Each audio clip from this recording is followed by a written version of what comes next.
नमस्कार, KP news के 9 बजे के बुलेटिन में आपका स्वागत है। मैं अश्विनी आपके साथ। आइए एक नजर डालते हैं आज की सुर्खियों पर। बीदर जिला जेल में महिला बंदियों को दिया जा रहा है सिलाई प्रशिक्षण। बाल अधिकारों के अंतर्गत कानूनी जागरूकता एवं सहायता कार्यक्रम। कर्नाटक के राजस्व मंत्री ने कृषि भूमि रूपांतरण को आसान बनाने वाला विधेयक पेश किया। सूखा घोषित करें, प्रत्येक निर्वाचन क्षेत्र को 1 करोड़ रुपए देने की मांग पूर्व सीएम बोम्मई ने की। नए गठबंधन का नाम, भारत के पीछे ममता। बड़ी खबर, बीएसपी सुप्रीमो मायावती किसी गठबंधन में शामिल नहीं होंगी, कहा कांग्रेस के वादे हवा हवाई। एनडीए की याद तभी आई जब संजय राउत ने फिर साधा बीजेपी पर निशाना।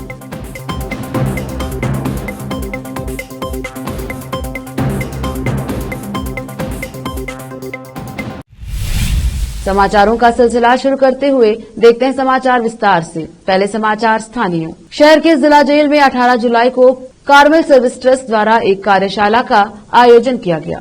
कार्यशाला का उद्घाटन करते हुए सिद्धरामप्पा कनकट्टे, वरिष्ठ दीवानी न्यायाधीश, जिला कानूनी सेवा प्राधिकरण सचिव ने कार्यशाला को संबोधित किया और महिला कैदियों को कानूनी सलाह देते हुए कहा कि जेल में महिलाओं के पास काफी समय होता है क्योंकि वे 4 दीवारों के बीच होती हैं। कार्यशाला का लाभ उठाते हुए और रिहाई के बाद वे स्वतंत्र रूप से रह सके।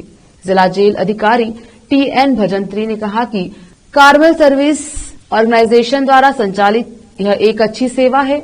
महिला बंदियों को इसका लाभ उठाने की सलाह दी गई। कार्मेल सेवा ट्रस्ट की निदेशक सिस्टर क्रिस्टीन मिस्टिट ने कहा कि महिला कैदियों की रिहाई के बाद उनके परिवारों के पुनर्वास के लिए कार्यशाला का आयोजन किया जा रहा है। उन्होंने कहा कि रिहाई के बाद वह कपड़े सिलकर लोगों की सेवा कर सकते हैं। इस कार्यक्रम में सिद्धप्पा पाटिल जेल अधिकारी, पुलिस स्टाफ और सिस्टर रीटा, सिस्टर प्रिया, सामाजिक कार्यकर्ता सूर्यकांत और कार्मेल सेवा ट्रस्ट के स्टाफ ने भाग लिया।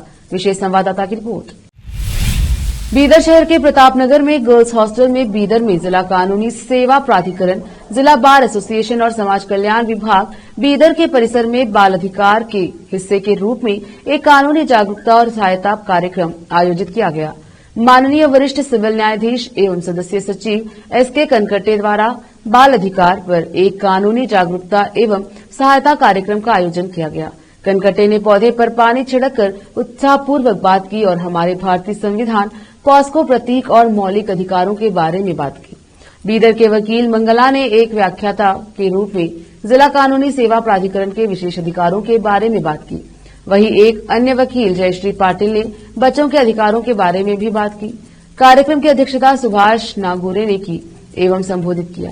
संगम ने सभी का स्वागत किया और शीला से प्रस्तुति दी एवं आकाश सज्जन, जिला विधिक सेवा प्राधिकरण के कर्मचारी एवं अन्य उपस्थित रहे। विशेष संवाददाता की रिपोर्ट।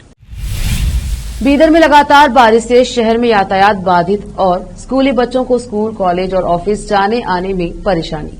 लगातार बारिश से शहर के सड़कों पर रहे खड्डों को अस्थायी रूप से भरा जा रहा है, तो वहीं पानी जमा रहने से लोगों को चलने फिरने में भी परेशानी का सामना करना पड़ रहा है। बाजार में लोगों की संख्या कम रहने से छोटे कारोबारियों के कारोबार पर असर पड़ा है। बारिश के कारण लोग बाहर निकलने से बच रहे हैं। शहर के कई क्षेत्रों में खुले कुओं में पानी का स्तर कम हुआ था, लेकिन इस बारिश से स्तर में बढ़ोतरी हुई है।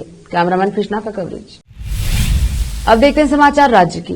राजस्व मंत्री कृष्णा बायरेगौड़ा ने कर्नाटक भूमि राजस्व अधिनियम 1964, कर्नाटक अधिनियम 12, 1964 की धारा 95 में संशोधन करने के लिए एक विधेयक पेश किया, ताकि एक हलफनामे के माध्यम से स्वघोषणा के माध्यम से कृषि भूमि को गैर कृषि उद्देश्यों के लिए परिवर्तित किया जा सके, जैसा कि 2023-2024 के बजट में प्रस्तावित है। यदि कृषि भूमि का कोई भी कब्जादारी ऐसी भूमि या उसके किसी हिस्से को किसी अन्य उद्देश्य के लिए स्थानांतरित करना चाहता है और यदि ऐसी भूमि स्थानीय योजना क्षेत्र के बाहर आती है जिसके लिए मास्टर प्लान प्रकाशित नहीं किया गया है, तो आवेदक परिवर्तन के लिए उपायुक्त को आवेदन एक शपथ पत्र के साथ जमा कर सकता है।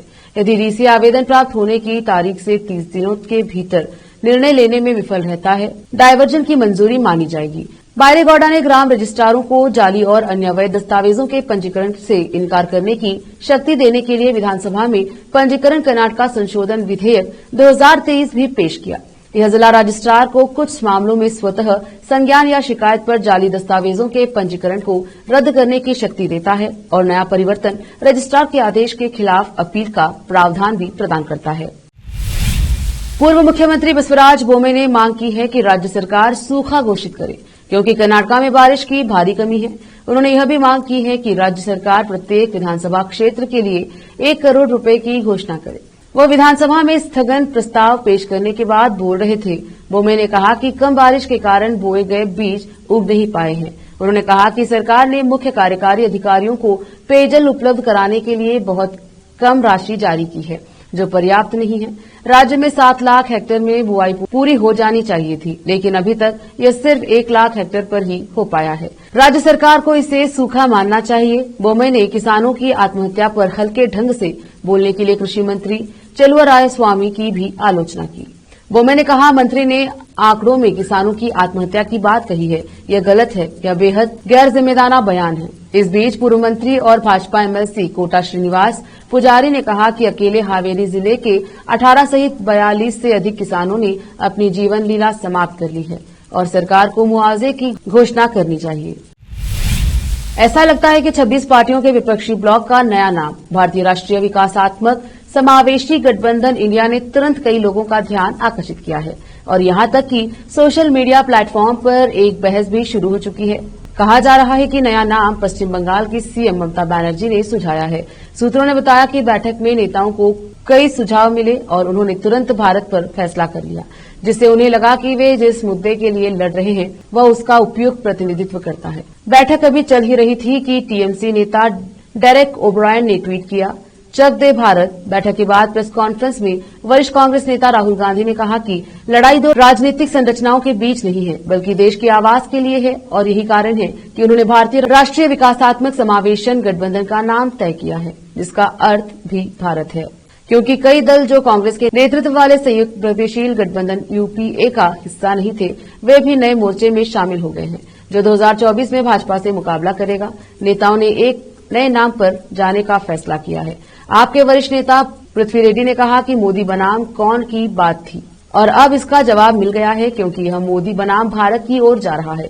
जब हमारे देश का बुनियादी ढांचा नष्ट हो रहा है, जब लोकतंत्र खतरे में है, यह एकजुट होने का समय है। जब न्यूनतम साझा कार्यक्रम #भारत है, भारतीय जीतेंगे, टीम #आप4इंडिया उन्होंने ट्वीट किया। रोकते हैं समाचारों का सिलसिला, लेते हैं छोटा सा ब्रेक, जल्द लौटेंगे ब्रेक के बाद।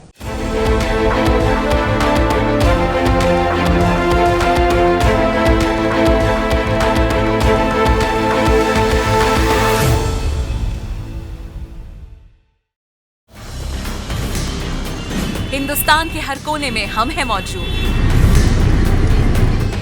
24 घंटे हालात पर गहरी नजर,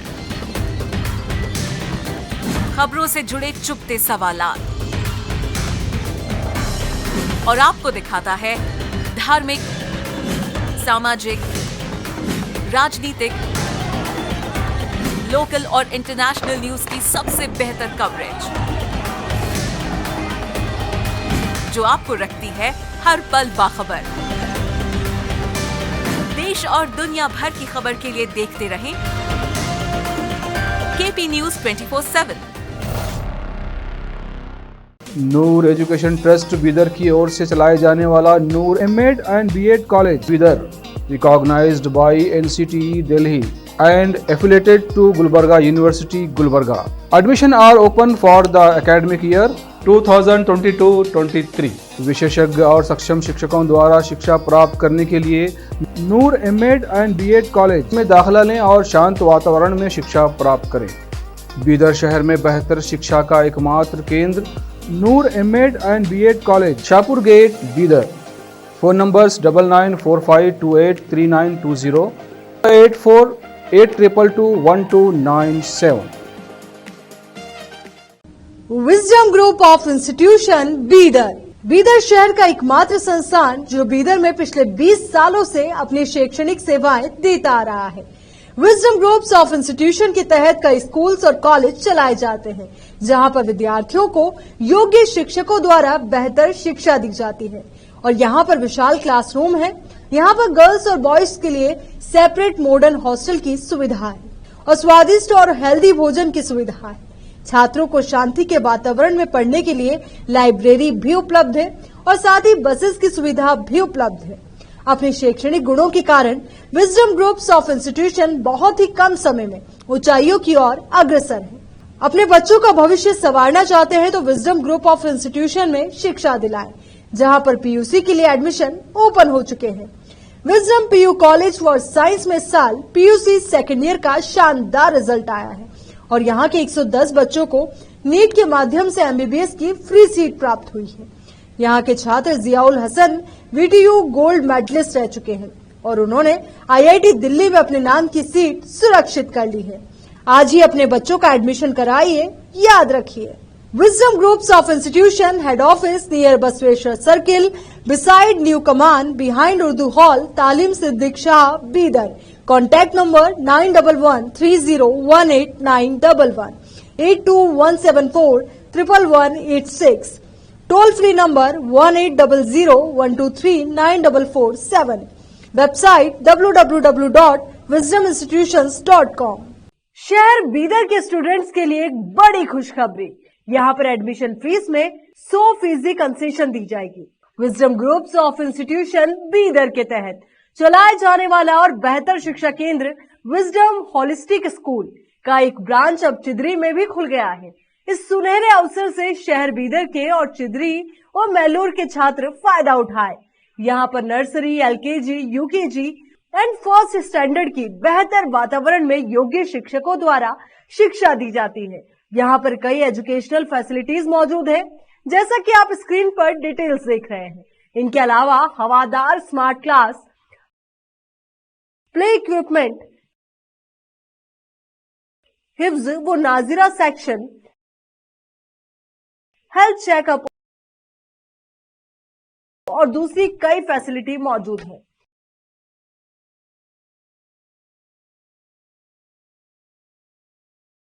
विजडम होलिस्टिक स्कूल की एक ब्रांच बीदर के फेमस इलाके चिदरी में खुल गई है, जहां पर एडमिशंस ओपन हो चुके हैं। अपने बच्चों की अच्छी शिक्षा के लिए आज ही विजडम होलिस्टिक स्कूल में admission दिलवाएं।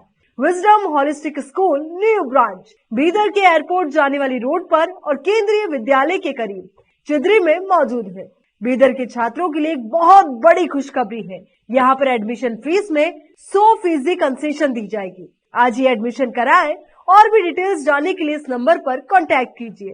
Contact number 9591978663, toll free number 180012394447, www.wisdominstitutions.com। Bidar के निवासियों की बेहतर सेवा के लिए बीदर शहर में पहली बार विभिन्न सुविधाओं से भरा resort Inspira by SRS resort and convention, जहां पर विभिन्न सुविधाएं और सेवाएं आपके लिए उपलब्ध हैं। बेहतरीन वातावरण, सुहानी हवा और आंखों को लुभाने वाले दृश्यों के साथ आप सभी को लुभाने वाली और आरामदायक सुविधाएं उपलब्ध है। यहाँ पर आपके लिए उपलब्ध है Riwaaz restaurant, 14 down road bar, banquet hall, infinity lawn, conference hall, cabana, private dining setup, ballrooms, swimming pool, candle light dinner, gym, coffee shop, executive deluxe room, executive twin room, suite room. इनके अलावा यहाँ का खाना बहुत ही लाजवाब, स्वादिष्ट और healthy है। इसके अलावा यहाँ पर सफाई का भी विशेष ध्यान रखा जाता है और दूसरी चीजों के दाम काफी कम है। आज ही चले आइए और यहाँ की सभी चीजों का आनंद लीजिए। Inspira by SRS resort and convention near old water filter house, Janwada road, Markhal village. Contact number 8861620775, 8495875175। Break के बाद स्वागत है आपका, देखते हैं समाचार। बसपा सुप्रीमो मायावती ने गठबंधन को लेकर बड़ा बयान दिया है। उन्होंने कहा है कि वह किसी गठबंधन में शामिल नहीं होंगी और बसपा अपने दम पर लोकसभा और विधानसभा का चुनाव लड़ेगी। मायावती ने इंडिया और एनडीए गठबंधन पर भी सवाल उठाए। उन्होंने कहा कि कांग्रेस के वादे हवा हवाई हैं और वह सत्ता में आने के लिए गठबंधन कर रही है। आपको बता दें कि बेंगलुरु में विपक्षी एकता की बैठक में 18 जुलाई को विपक्ष ने अपने गठबंधन के नए नाम का ऐलान किया था।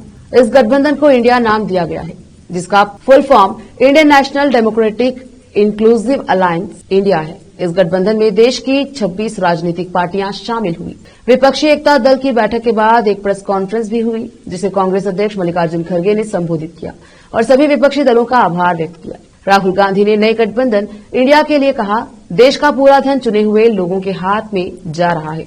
ये लड़ाई विपक्ष और बीजेपी के बीच में नहीं है, लड़ाई एनडीए और इंडिया के बीच में है, नरेंद्र मोदी और इंडिया के बीच में है। यह लड़ाई उनकी विचारधारा और इंडिया के बीच में है। जो भी देश की विचारधारा के सामने खड़ा होता है, हमेशा उसकी हार होती है। हम एक साथ मिलकर देश में अपनी विचारधारा के बारे में बताएंगे। देश की आवाज को दबाया और कुचला जा रहा है, इसलिए ये नाम चुना गया है। भारतीय जनता पार्टी पर अक्सर हमलावर रहने वाले शिवसेना यूबीटी के नेता संजय रावत ने बुधवार को एक बार फिर बीजेपी पर कटाक्ष किया है। रावत ने कहा है कि बीजेपी को राष्ट्रीय जनतांत्रिक गठबंधन यानी कि एनडीए की याद तभी आई जब 26 विपक्षी पार्टियां मिलकर इंडिया गुट बनाने के लिए एक साथ आ गई हैं। उन्होंने कहा कि Indian national development inclusive alliance India की अगली बैठक मुंबई में होगी। 2024 के लोकसभा चुनाव में भाजपा से मुकाबला करने के लिए विपक्षी दलों का यह गठबंधन बनाया गया है। संजय रावत ने बीजेपी पर निशाना साधते हुए कहा कि इंडिया देश में तानाशाही को हराएगा। उन्होंने कहा, आपको एनडीए की याद तब आई है जब हम 26 दल देश के लिए इंडिया बनकर पटना और बेंगलुरु में एक साथ आए। इन बैठकों के बाद ही आपका कमल खिलना शुरू हुआ। उन्होंने कहा कि अगला प्रधानमंत्री कौन होगा, इसका फैसला इंडिया करेगा। बता दें कि एनडीए का हिस्सा रही 38 पार्टियों के नेता मंगलवार को दिल्ली में मिले। बेंगलुरु में मंगलवार को हुई 26 विपक्षी पार्टियों की बैठक में उद्धव ठाकरे के नेतृत्व वाली शिवसेना यूबीटी भी शामिल थी। बैठक में विपक्षी दलों के गठबंधन को इंडिया नाम देने पर सर्वसम्मति से प्रस्ताव स्वीकृत किया गया। पहले इस गठबंधन का नाम Indian national democratic inclusive alliance India रखने का विचार था, लेकिन कुछ नेताओं का तर्क था कि डेमोक्रेटिक शब्द रखने से बीजेपी के नेतृत्व वाले एनडीए का भाव आता है। इसके बाद डेमोक्रेटिक के स्थान पर डेवलपमेंटल किया गया। संसद के गुरुवार से शुरू होने जा रहे मानसून सत्र से एक दिन पहले 19 जुलाई को केंद्र सरकार ने सर्वदलीय बैठक बुलाई है, जिसमें सत्र को सुचारू रूप से चलाने के लिए सभी दलों के साथ चर्चा की जाएगी। संसदीय कार्य मंत्रालय के अनुसार संसद के मानसून सत्र की पूर्व शाम पर दोनों सदनों के सभी राजनीतिक दलों के नेताओं की बैठक बुधवार को 3 बजे संसदीय ग्रंथालय भवन में बुलाई गई है। संसद के सत्र से पहले सर्वदलीय बैठक बुलाने की परंपरा रही है, जिसमें विभिन्न दल अपने मुद्दों को रखते हैं। इस बैठक में सरकार के वरिष्ठ मंत्री शामिल होते हैं। ऐसी कई बैठकों में प्रधानमंत्री मोदी ने भी हिस्सा लिया। उधर राज्यसभा के सभापति जगदीप धनखड़ द्वारा मंगलवार 18 जुलाई को बुलाई गई सर्वदलीय बैठक को टाल दिया गया, क्योंकि कई दलों के नेता उपलब्ध नहीं थे। विपक्षी दलों की मंगलवार को बेंगलुरु में बैठक हो रही है, जबकि भारतीय जनता पार्टी नीट राष्ट्रीय जनतांत्रिक गठबंधन की बैठक भी आज ही राष्ट्रीय राजधानी दिल्ली में होने वाली है। संसद के मानसून सत्र की शुरुआत 20 जुलाई को होगी। सत्र 11 अगस्त तक चलेगा। इस दौरान संसद के दोनों सदनों की कुल 17 बैठकें प्रस्तावित हैं। मानसून सत्र के हंगामेदार रहने के आसार हैं। एक ओर जहां सत्ता पक्ष महत्वपूर्ण विधेयकों को पारित कराने का प्रयास करेगा, वहीं दूसरी ओर विपक्ष मणिपुर हिंसा, रेल सुरक्षा, महंगाई और अडानी मामले पर जेपीसी गठित करने की मांग सहित अन्य मुद्दों पर सरकार को घेरने की कोशिश करेगा। कुशीनगर जिले के कसाया NH-28 हाईवे पर स्थित जनपदीय ड्रग वेयर हाउस जो अचानक चर्चाओं में आ गया है, वजह सरकारी दवाओं को जमीन के अंदर दफनाए जाने का है। अब सरकारी दवा जमीन के अंदर क्यों दफनाया गया है, यह फिलहाल जांच के बाद साफ हो जाएगा। लेकिन हमारी पड़ताल में जो मामला सामने आया है वह हैरान करने वाला है। पड़ताल में पाया गया है कि जिन दवाओं को दफन किया गया वह वैलिडिटी दवाइयां थी, जबकि कुछ एक्सपायरी दवाइयां भी थी। अब दवाओं को बना सीएमओ की जानकारी दिए बिना दफनाई गई यह बात हजम होने वाली नहीं है, क्योंकि ड्रग वेयर हाउस पर तैनात सुरक्षा गार्ड कुछ दिनों से सरकारी दवाओं को जमीन के अंदर ड्रग वेयर हाउस पर तैनात फार्मासिस्ट संतोष पांडे कुछ लोगों की मदद से इन दवाओं को ठिकाने लगा रहा था। इन दवाओं को ठिकाने लगाता देख गार्ड ने इसकी जानकारी कुशीनगर सीएमओ सुरेश पटारिया को दी, लेकिन सीएमओ गार्ड की बातों को संज्ञान में न लेकर यह होने दिया। नतीजा यह हुआ कि सरकारी दवाएं धीरे धीरे दफन होती रही। सरकारी अस्पतालों में दवाओं की किल्लत कोई आम बात नहीं है, बल्कि इसके पीछे सोची समझी रणनीति है।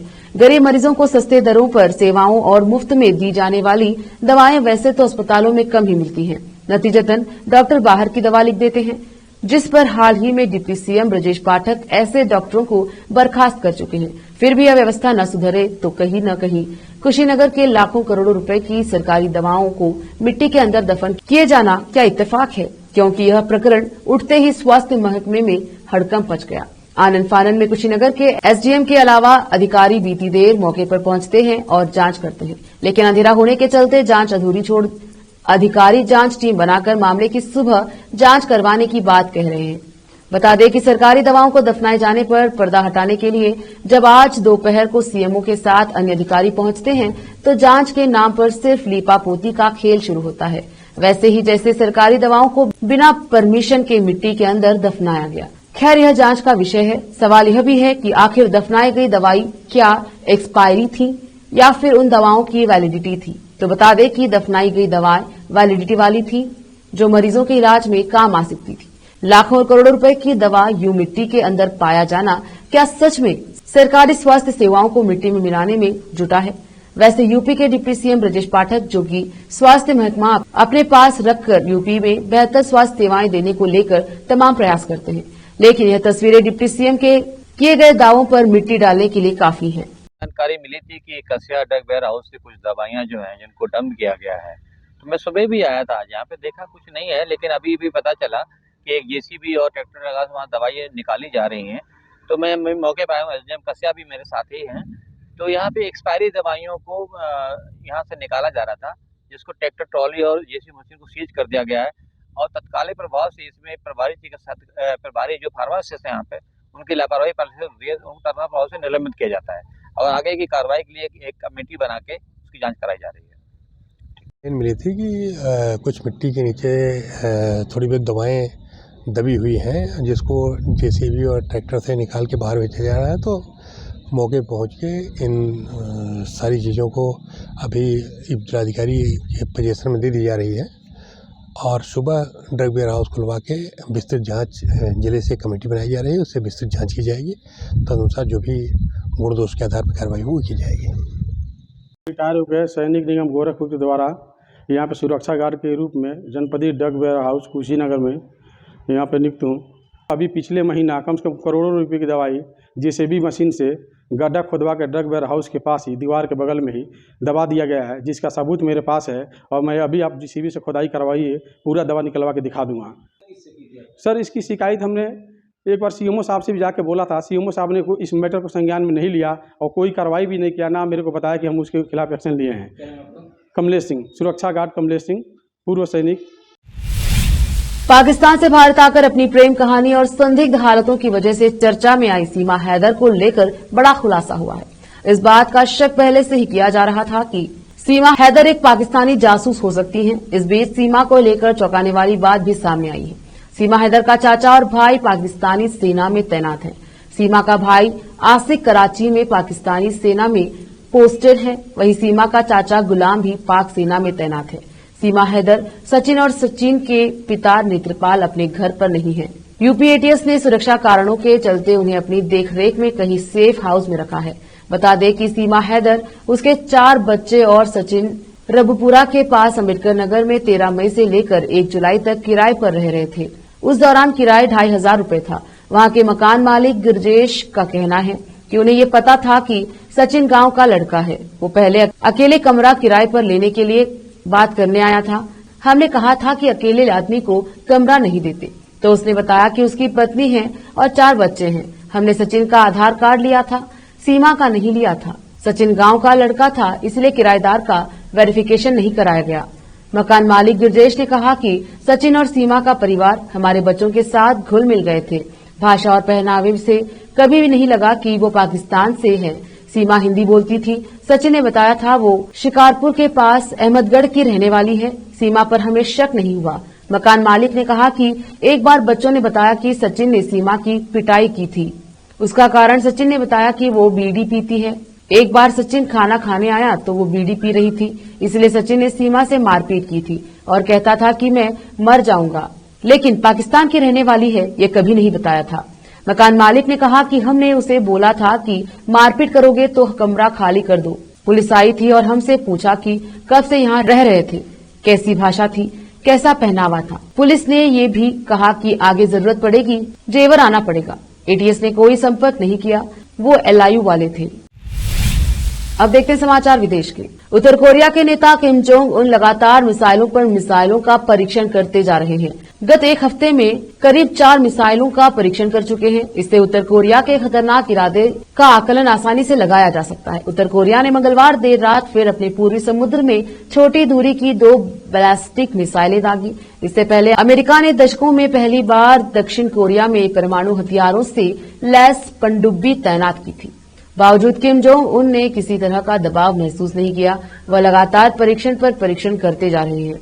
दक्षिण कोरिया के जॉइंट चीफ ऑफ स्टाफ ने कहा कि देर रात 3:30 से 3:45 बजे तक उत्तर कोरिया ने राजधानी प्योंगयांग के पास एक इलाके से कम दूरी की 2 बैलिस्टिक मिसाइलें दागी, जो कोरियाई प्रायद्वीप के पूर्व में समुद्र में गिरने से पहले लगभग 550 किलोमीटर तक उड़ी।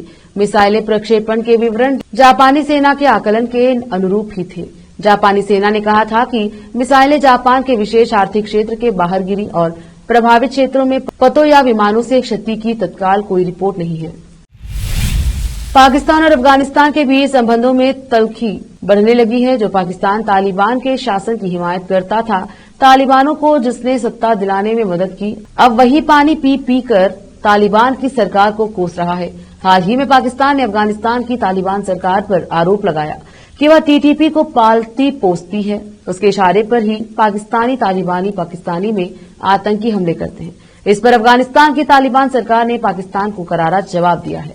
अफगानिस्तान ने पाकिस्तान के इस दावे को खारिज कर दिया कि TTP अफगानिस्तान के अंदर मौजूद है, जबकि टॉप पाकिस्तानी सैन्य कमांडरों ने तालिबान के इस दावे को खारिज कर दिया।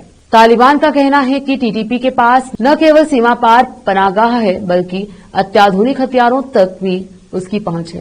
पाकिस्तान में आतंकवादी घटनाओं, लक्षित हमलों, आत्मघाती विस्फोटों और हत्याओं में वृद्धि ने सैन्य प्रतिष्ठान और सरकार की चिंता बढ़ा दी है। एक नजर फिल्मों के समाचारों पर। जवान के लिए कोरियोग्राफर बने शाहरुख खान बेकरार करके ट्रैक पर खुद क्रिएट किया स्टेप्स। अब समाचार खेल जगत की। पाकिस्तान के साउथ शकील ने टेस्ट क्रिकेट में बनाया बड़ा रिकॉर्ड। अब सिर्फ डॉन ब्रैडमैन है आगे। आखिर में समाचार बाजार के। किसान का मानना है कि वह पिछले 15 साल से इस कारोबार में है, लेकिन टमाटर में इस तरह की तेजी पहले कभी नहीं देखी।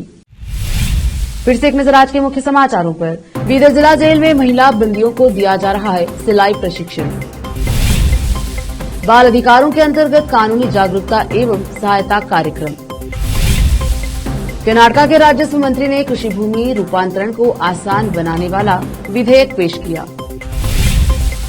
सूखा घोषित करें, प्रत्येक निर्वाचन क्षेत्र को 1 करोड़ रुपए देने की मांग पूर्व सीएम बोम्मई ने की।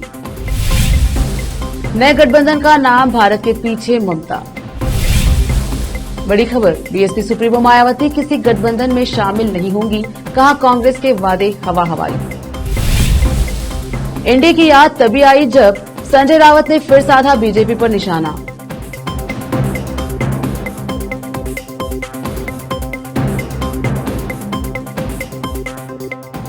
केपी न्यूज के 9 बजे के बुलेटिन में आज इतना ही। देखते रहिए केपी न्यूज 24/7। धन्यवाद।